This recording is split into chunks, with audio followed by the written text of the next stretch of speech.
New Year's Eve was supposed to be a family celebration.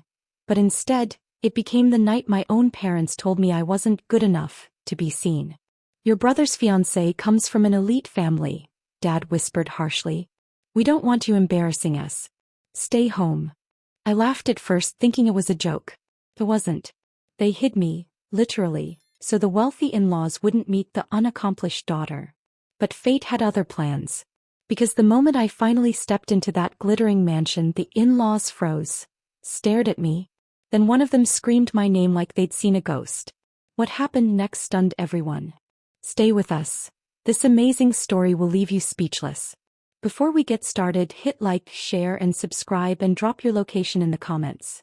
I always believed that New Year's Eve was meant to be a night of togetherness. A night when families forgot their differences and celebrated under the same roof. But that illusion shattered the moment I walked into the kitchen and found my parents whispering about seating arrangements, guest lists and first impressions, all while ignoring the fact that I was standing right there. At first I thought it was nothing. They were stressed. Parties can do that. But then Mom finally turned to me with the kind of careful tone people use before saying something cruel. You won't be coming with us this year, she said, adjusting the pearl necklace she always wore for fancy events. Her voice was soft but the message hit like a punch to the chest. Your brother's future in-laws are elite people. Very high status. We want everything to be perfect, and we don't want you feeling out of place. I froze, confused, unsure whether I'd heard her correctly. Out of place? At my own family's celebration? Before I could respond, Dad stepped forward, his expression strangely stern. It's not personal, he added quickly, which of course meant it absolutely was. We just can't risk anything going wrong. This is an important night. Ethan's engagement is a huge deal and we don't want distractions. You've had a rough year. They might think the wrong thing. His words were sharp, but wrapped in fake concern, as if he expected me to thank him for insulting me. A laugh slipped out of me, small, nervous, hoping it was all a misunderstanding. You're joking, right? I asked. But their silence answered for them. My stomach twisted. I looked at my brother, Ethan, sitting at the table scrolling through his phone. He didn't look up. Didn't defend me. Didn't say a single word. He just kept tapping the screen like he hadn't heard a thing.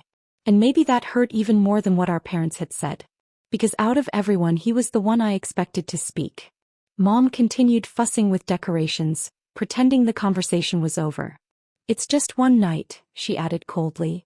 We don't want anyone there to misjudge our family. I stood there, stunned, feeling the air leave my lungs in slow defeat. My own parents were ashamed of me. Ashamed of my struggles. Ashamed of the version of me they thought wasn't polished enough for wealthy people. That evening after they left the room I sat alone at the kitchen table. Their words echoed again and again. Too embarrassing. Not good enough. A distraction. And for the first time in my life I realized my family wasn't worried about protecting me from judgment. They were worried about protecting themselves from being associated with me. For the rest of that evening, their words wouldn't stop replaying in my head. You'll feel out of place. You've had a rough year. They might think the wrong thing. They weren't just excuses.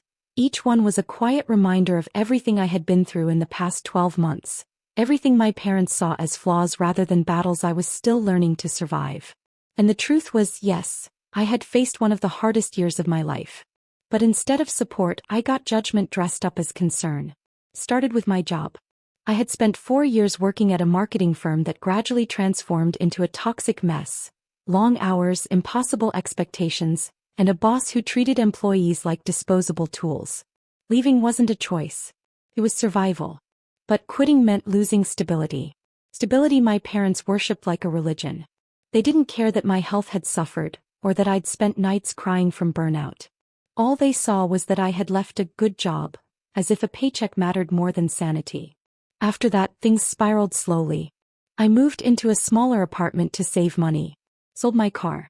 Started freelancing because it was the only thing that allowed me to breathe again. But freelancing wasn't glamorous, not at first. Some months were good. Some were frightening. And while I tried my best not to depend on anyone, my parents treated every struggle like a stain on the family image. They weren't subtle about it either. At family dinners, Mom would sigh loudly when I mentioned work. Dad would offer condescending advice about getting a real job. Even Ethan, my younger brother who had once looked up to me, stopped asking how I was doing altogether. I became the quiet space at the table, the one whose updates were brushed aside, the one whose voice felt smaller each week. Not because I wasn't trying, but because they didn't want to hear anything that didn't sound impressive. So yes, I knew exactly why they wanted to hide me from Ethan's elite in-laws. I didn't have a shiny job title. I didn't have wealth. I didn't have the polished success they wanted to parade around. And in their eyes that made me inconvenient. A risk. A potential embarrassment who might expose the cracks in the perfect family portrait they were trying so desperately to paint that year. But what they never realized, what they never cared to understand, was that my struggles had made me stronger, not weaker. I wasn't ashamed of my story. They were ashamed of how it made them look. The first time I heard about Ethan's fiancée, Emily Harland, it sounded like something straight out of one of those glossy society magazines my mother loved to read. Emily came from the Harland family, a name people in our town whispered with a mix of admiration and envy. Old money. Real money. The kind passed down through generations, polished by reputation, protected by powerful connections. Her parents owned several luxury hotels, a private event company, and a charity foundation that regularly made the news for its high-profile donors. To people like my parents, the Harlands weren't just wealthy, they were royalty. When Ethan brought Emily home for the first time, the house transformed overnight. Mom deep-cleaned the entire place twice. Dad rehearsed jokes in front of the mirror so he wouldn't sound average. They even argued about whether the normal dinner plates were elegant enough for people of her status. Meanwhile, I sat in my room listening to the chaos and wondering why our family suddenly felt like it was auditioning for approval. I'd never seen them this desperate, not even when Ethan applied to his dream university. The moment Emily walked through the door, Mom practically sparkled. She couldn't stop smiling, hovering, offering drinks, fixing imaginary wrinkles on the tablecloth. Dad called her dear so many times I lost count. And Ethan, well, Ethan looked like he was floating. Proud. Nervous. Terrified. As if introducing Emily meant opening a door to a life he'd always wanted but never believed he could reach. I watched quietly from my seat, feeling like a stranger in my own home. Emily was kind though. Surprisingly kind. She spoke softly, asked me questions, complimented my sweater, and even laughed at one of my jokes. But every time she looked my way, I could feel Mom stiffen, like she was afraid Emily might notice I didn't fit the same polished mold as the rest of them. To my parents, Emily wasn't just their son's fiancée. She was a status upgrade. A chance to elevate the family name. A golden ticket to circles they had only admired from afar. And as their obsession grew, so did the distance between us. They scrutinized everything Ethan did, every detail of the upcoming engagement party, every expectation from Emily's side of the family. It was as if my parents believed they were being evaluated, ranked, tested. And I knew deep down that they feared I would be the flaw in their perfect presentation, the one piece that didn't belong. In their pursuit of impressing the Harlands, they didn't just forget about me. They erased me completely. The breaking point came 3 days before New Year's Eve. I walked into the living room to find Mom and Dad sorting through outfits laid across the couch. Sequin dresses, polished shoes, suits still wrapped in plastic. They were buzzing with excitement, the way they used to get before my brother's school recitals or big family holidays. Except this time, every smile, every plan, every ounce of joy had nothing to do with me. You should iron the navy one, Mom said to Dad. It looks more dignified. The Harlands appreciate subtle elegance. I stood there for a moment watching them fuss over appearances and something inside me tightened. So that's it? I asked quietly. You're really going to pretend I don't exist that night? Mom didn't even turn around. Don't make this dramatic, she said, waving her hand dismissively. It's just best for everyone. Best for everyone. The words stung more deeply than I expected. For everyone, I repeated. Or just for you? Dad sighed, rubbing his forehead as if I was the one exhausting him. We're trying to make a good impression. If Emily's family thinks we're unrefined, it'll affect Ethan. This is a special opportunity for him. I stared at him, almost stunned. An opportunity?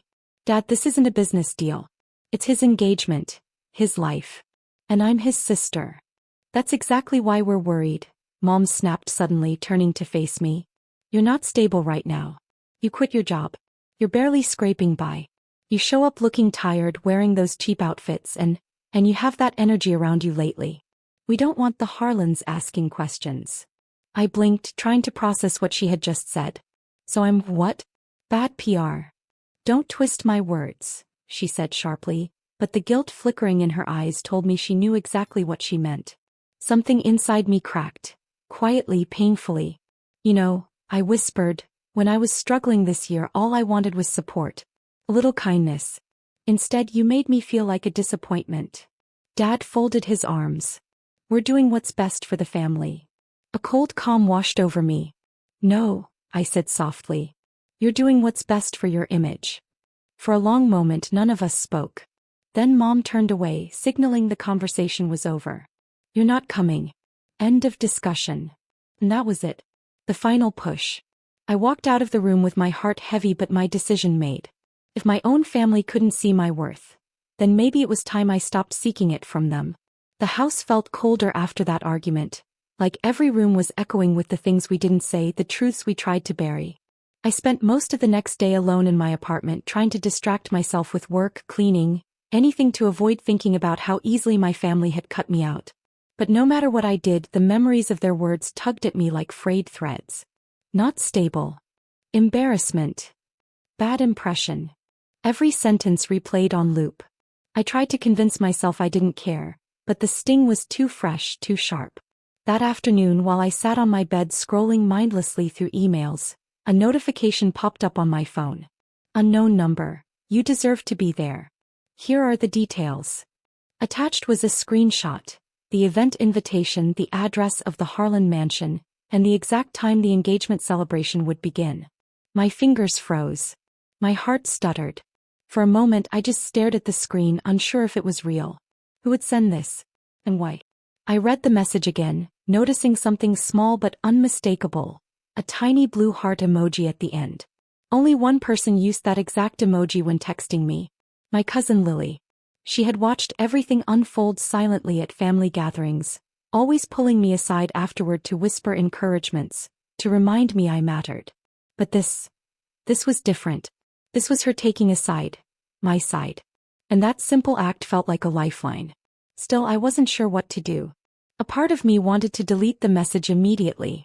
My parents had already made it clear they didn't want me there. Going anyway felt risky, almost rebellious. But another part of me, quieter but stronger, whispered something else. You have every right to show up. You have every right to be seen. I sat on the edge of my bed, heart thudding, imagining what it would feel like to walk into that golden mansion, to face them all, to look my parents in the eyes as someone who refused to be erased. I wasn't thinking about revenge. It wasn't about proving anything to the Harlans. It was about reclaiming a moment that belonged to my family, and yes, to me. Tim was my brother. His engagement was part of my life story too. I shouldn't have to hide from it. As I reread the message for the 10th time, something inside me hardened, not out of anger but out of resolve. Maybe I didn't have the wealth, the status, or the flawless resume they worshipped. But I still had dignity. And I wasn't going to let them take that from me too. The morning of the party, I woke up earlier than usual, long before the sun had climbed past the rooftops outside my apartment window. The city was quiet, wrapped in a soft winter stillness, the kind that made everything feel heavier and more meaningful. For a long moment, I lay in bed staring at the ceiling, wondering if I should really go. The doubts came swift and sharp. What if they humiliate you again? What if you walk in and immediately regret it? What if your presence ruins Ethan's night? But beneath those doubts there was something else, something steadier. A quiet voice telling me I had stayed silent long enough. That this wasn't just about attending a party. It was about choosing myself for once instead of shrinking to make everyone else comfortable. I got up slowly, letting the cool wooden floor ground me. I opened my closet and stared at the small collection of clothes I owned. Nothing expensive. Nothing glamorous. Nothing that screamed elite. And yet, for the first time, I didn't feel embarrassed by that. I didn't want to pretend to be someone I wasn't. I wanted to walk into that mansion as myself. No more, no less. After a few minutes, my fingers landed on a simple deep green dress I hadn't worn in years. Soft fabric, modest length, elegant without forcing anything. I pulled it from the hanger and held it up against the light.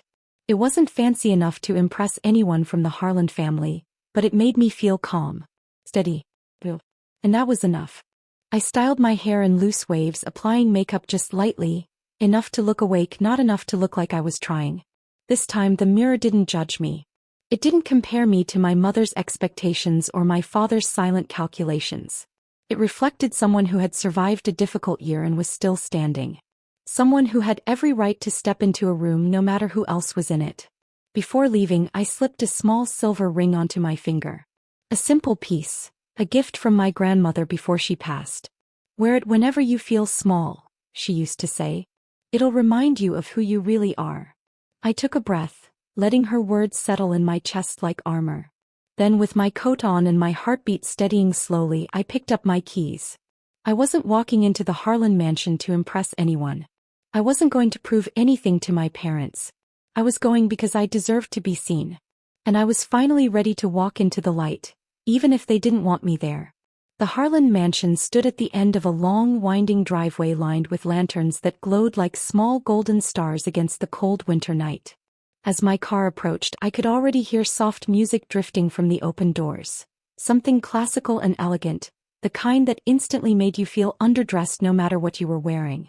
For a moment, my fingers tightened around the steering wheel. People like me didn't normally step into places like this. But I reminded myself why I came. For Ethan. For myself. For the version of me my family tried to hide. I parked near the edge of the estate, far enough not to draw attention. The air was crisp as I stepped out, my breath forming small clouds that vanished into the night. A valet approached, offering a polite smile that didn't judge, didn't question. I handed over my keys, smoothing my dress with trembling hands. My nerves weren't loud, they were quiet, like a steady tapping in the back of my mind. But beneath them there was determination, deep and unmoving. As I climbed the stone steps, guests in glittering gowns and tailored suits flowed past me. They moved with the kind of confidence that only came from living in a world where doors always opened. Crystal laughter echoed from the entrance, mingling with the warm glow spilling from inside. I hesitated at the top step, taking one last breath before stepping into the light. The moment I entered, I felt the shift. Conversations faltered. Curious eyes drifted toward me, not with malice, not with kindness, but with interest. The kind people reserve for someone they don't recognize in a place they believe they know intimately. The soft clinking of champagne glasses filled the air as waiters weaved through the crowd. Everything was polished, pristine, almost unreal. And then I saw them, my parents. They stood near the center of the room, talking to Emily's parents, looking proud and perfectly put together. The moment Mom spotted me, her expression froze mid-sentence. Her smile collapsed. Dad's eyes widened just enough to reveal panic beneath the veneer. Their faces said everything their mouths didn't. What are you doing here? How dare you? You're ruining everything. I didn't look away. I didn't shrink. I simply held their gaze with calm they didn't expect. Mom excused herself abruptly and hurried toward me, her heels clicking too fast on the marble floor. She grabbed my arm lightly but firmly, her voice a sharp whisper behind her forced smile. Why are you here? We told you not to come. I removed her hand gently. I have as much right to be here as anyone else. For the first time that night she didn't have a ready answer. And for the first time in a long time, I wasn't the one who looked afraid. Mom kept her smile plastered on her face, the kind of strained expression people wear when they're trying to look composed while something inside them is falling apart. Please, she whispered through clenched teeth, don't make a scene. Not here. Her eyes darted around the room as if she were searching for a corner to hide me in. But it was too late. Guests were already watching. Not judgmentally, just curiously. As if they recognized something familiar in me but couldn't quite place it. I steadied myself, refusing to shrink the way my parents expected. I didn't come to embarrass anyone, I said quietly. I came for Ethan. That's all. Before Mom could reply, a waiter carrying champagne flutes accidentally brushed past her, forcing her to step aside. The tiny interruption gave me room to breathe, and I slipped away into the crowd before she could grab me again. The ballroom was breathtaking, high ceilings draped in ivory fabric, chandeliers scattering warm light across polished floors, tall windows revealing snowy gardens outside. Guests moved gracefully within the space, forming clusters of warmth and conversation. And yet as I walked, something unusual kept happening. Heads turned. Conversations paused for half a heartbeat. People stared, not with disdain, not with confusion, but with familiarity. A woman in a silver dress glanced at me twice, her brows pulling together in thought. A man near the piano whispered something to his companion before subtly pointing in my direction. Even one of the servers paused mid-step, eyes widening briefly as if he'd seen me before. A strange, uneasy sensation curled in my stomach. Why were people looking at me like they almost knew me? I tried to brush it off, telling myself I was imagining things.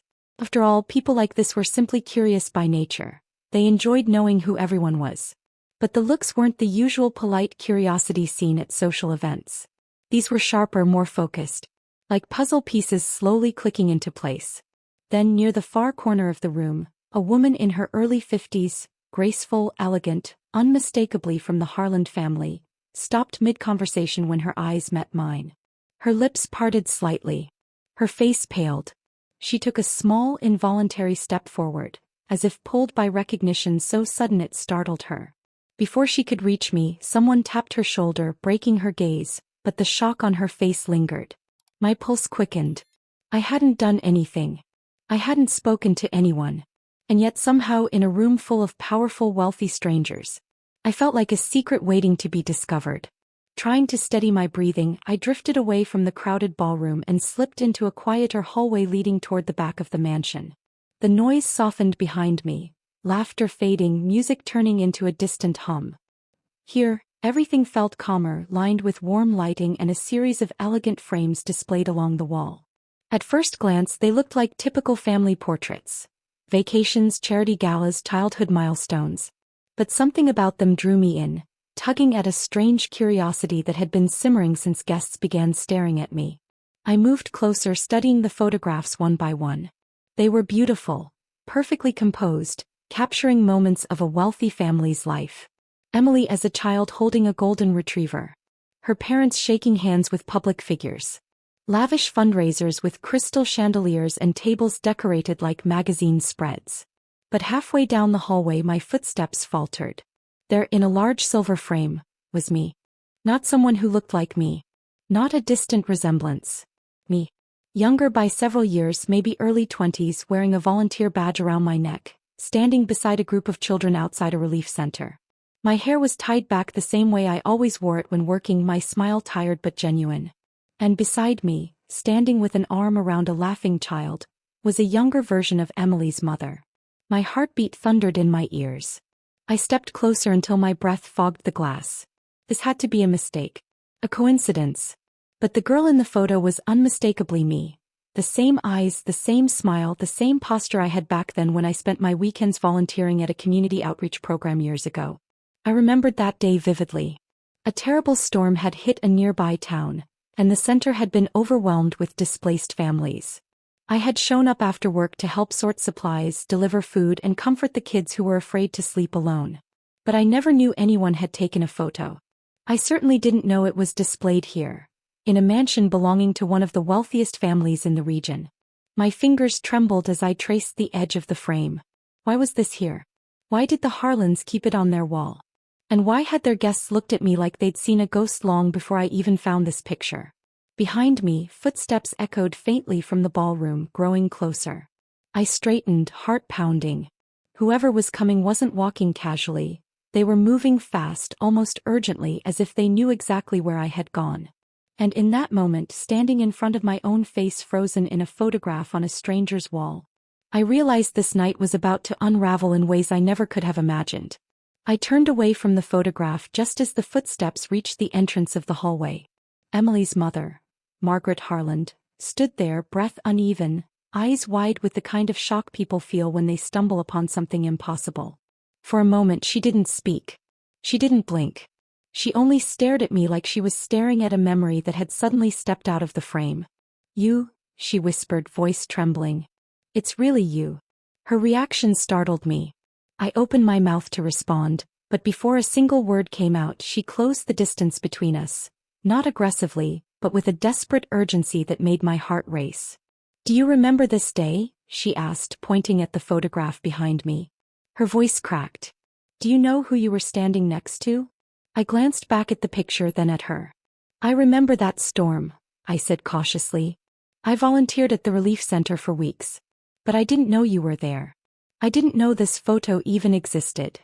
Margaret's eyes softened, filling with something painfully close to gratitude. My son was there, she said quietly. Timothy. He was only 7. Lost. Terrified. We were separated for nearly 6 hours in the chaos. And you, her voice broke completely, you were the one who found him. My breath caught. The memory hit me like a sudden wave. A little boy clutching my jacket, shaking, crying so hard he couldn't speak. I remembered kneeling beside him, promising I wouldn't leave until we found his mother. I remembered carrying him on my back through flooded streets until his parents rushed toward us with sobs of relief. But I never knew who they were. I never asked. Back then it wasn't about names. It was about helping. You saved him, Margaret whispered. You saved my son's life. Before I could respond, another figure appeared behind her. Emily's father, Robert Harland. He stopped dead in his tracks when he saw me. His expression shifted instantly, from curiosity to shock to something rawer, deeper. Recognition. It's her, he breathed. Margaret, it's really her. Suddenly the quiet hallway felt too small. Their reactions weren't polite surprise. They were emotional, almost overwhelming. The kind of reaction people have when fate circles back unexpectedly. Margaret stepped closer, tears gathering in her eyes. We looked for you, she said. 4 months, we tried to find the young woman who brought our son home. We never forgot your face. I stood there stunned, heart pounding, realizing the gazes, the whispers, the lingering stares weren't judgment at all. They were recognition. A connection I never knew existed, until tonight. Margaret's words hung in the air, heavy and trembling, as if they carried the weight of a memory she had been holding onto for years. I felt frozen in place, trapped between the past I barely remembered and the truth she was finally revealing. You saved my son's life, she repeated, her voice shaking. You carried him through that storm when everyone else was overwhelmed. You held his hand when he couldn't stop crying. You stayed with him even as the building flooded. We never forgot you. My chest tightened. I remembered that night. The soaked hallways, the frantic parents, the desperate pleas for help. I remembered the little boy clinging to me like I was the only safe thing in the world. But I never expected that moment, that small act of compassion, would ripple so far into my future. I didn't know who he belonged to, I whispered. I just knew he was scared. Robert stepped forward, his usually composed expression replaced by something raw with emotion. We tried everything, he said. We asked the volunteers. We searched records. We contacted coordinators. But no one could tell us your name. You left before we could thank you. It was true. I had left early the next morning to go back to work. Back when I believed slipping quietly out of people's lives was the easiest way to avoid unnecessary attention. I never knew anyone had noticed me, much less remembered. You don't understand, Margaret said, wiping a tear from her cheek. Timothy had nightmares for months after the storm.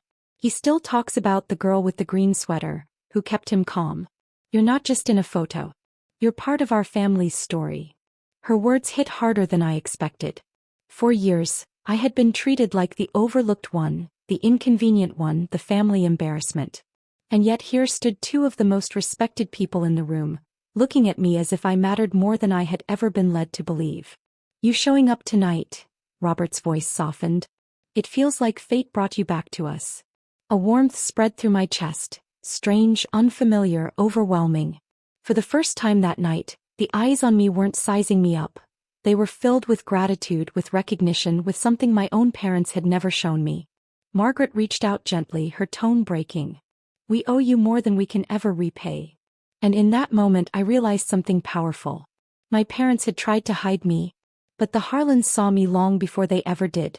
Before I could respond to Margaret's trembling gratitude, a familiar, clipped voice broke through the hallway.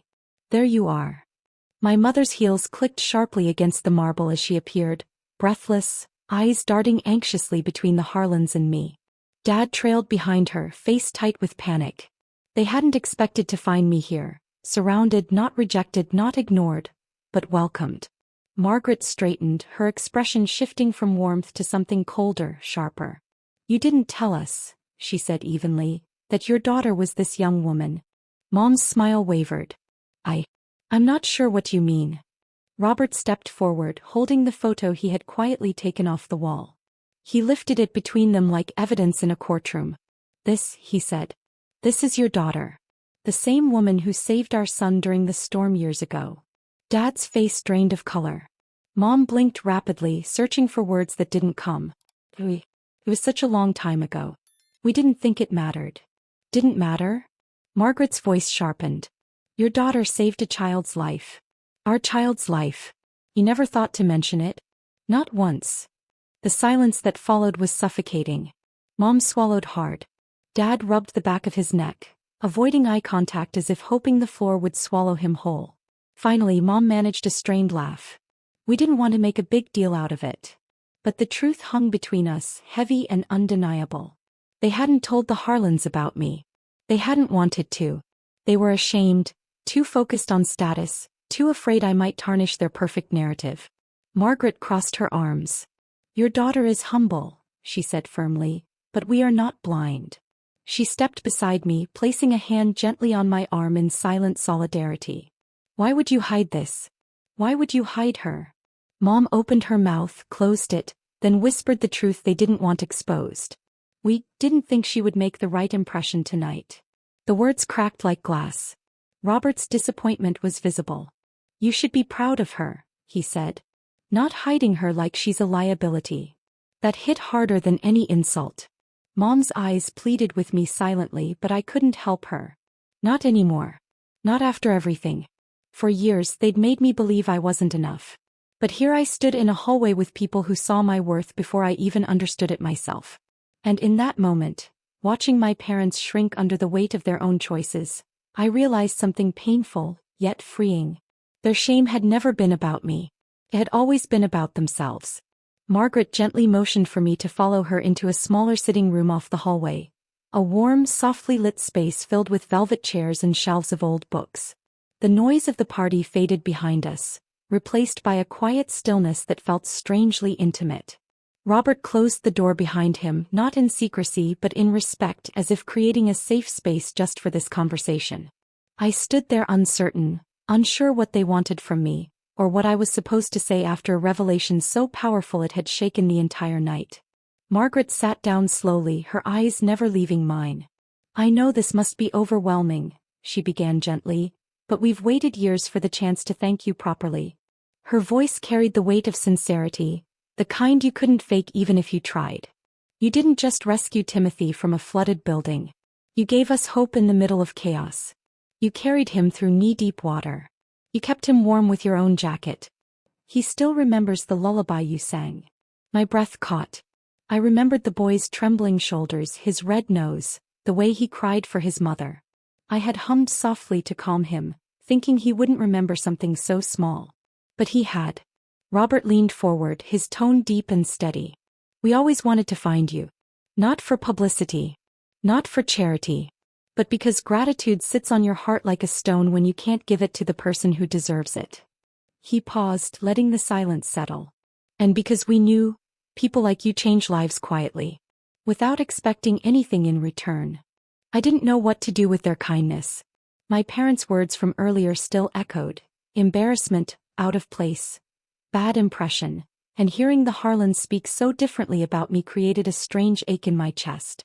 A kind of ache that came from finally being seen. Margaret reached out, her hand warm around mine. "Your parents underestimated you," she said softly. "But we won't. And we won't let anyone else do it either." Her words warmed something inside me I thought had gone cold. For the first time in years I felt valued for something real. Not status, not appearance, not perfection. Something human. Something meaningful. "We want you in this family," Robert added. "Not because of Ethan. Not because of expectations. But because you matter. To us, to the boy you saved, and to the woman you are." For the first time that night, a single tear slipped down my cheek. Not from pain or humiliation but from something far rarer. Belonging. When I stepped back into the hallway, my emotions were still swirling. Gratitude, disbelief, a quiet strength I hadn't felt in years. But before I could gather myself, I saw Ethan standing near the end of the corridor. He wasn't talking or laughing like he had earlier. He wasn't posing for pictures or trying to impress the Harlans. He was just standing there, hands in his pockets, shoulders tense, eyes locked onto me as if he'd been waiting. "Can we talk?" he asked softly. I nodded, and he led me to a quieter alcove near the staircase. For a moment neither of us spoke. The music drifted faintly from the ballroom, muffled now, like the night had placed us in our own separate world. Finally, Ethan exhaled shakily, running a hand through his hair. "I'm so sorry," he whispered. "For everything." The sincerity in his voice cracked something inside me. I didn't interrupt. I let him speak. "I should have defended you," he said, voice trembling. "When Mom and Dad told you not to come, I should have stood up for you. I wanted to. I swear I did. But I got scared. I felt like if I pushed back, they'd ruin things with Emily's family. And I've been trying so hard to make everything perfect for her." He paused, eyes glassy. "But then I saw them walk you away from the ballroom. And I saw the look on your face. And I realized I was doing the exact thing I promised myself I would never do, letting you feel alone." My heart tightened. He continued, voice thick with guilt. "You've always been there for me. Every school play, every graduation, every breakup, every stupid crisis. You were the one constant in my life. And I let Mom and Dad convince me that your struggles made you less." His voice cracked. "But you're not less.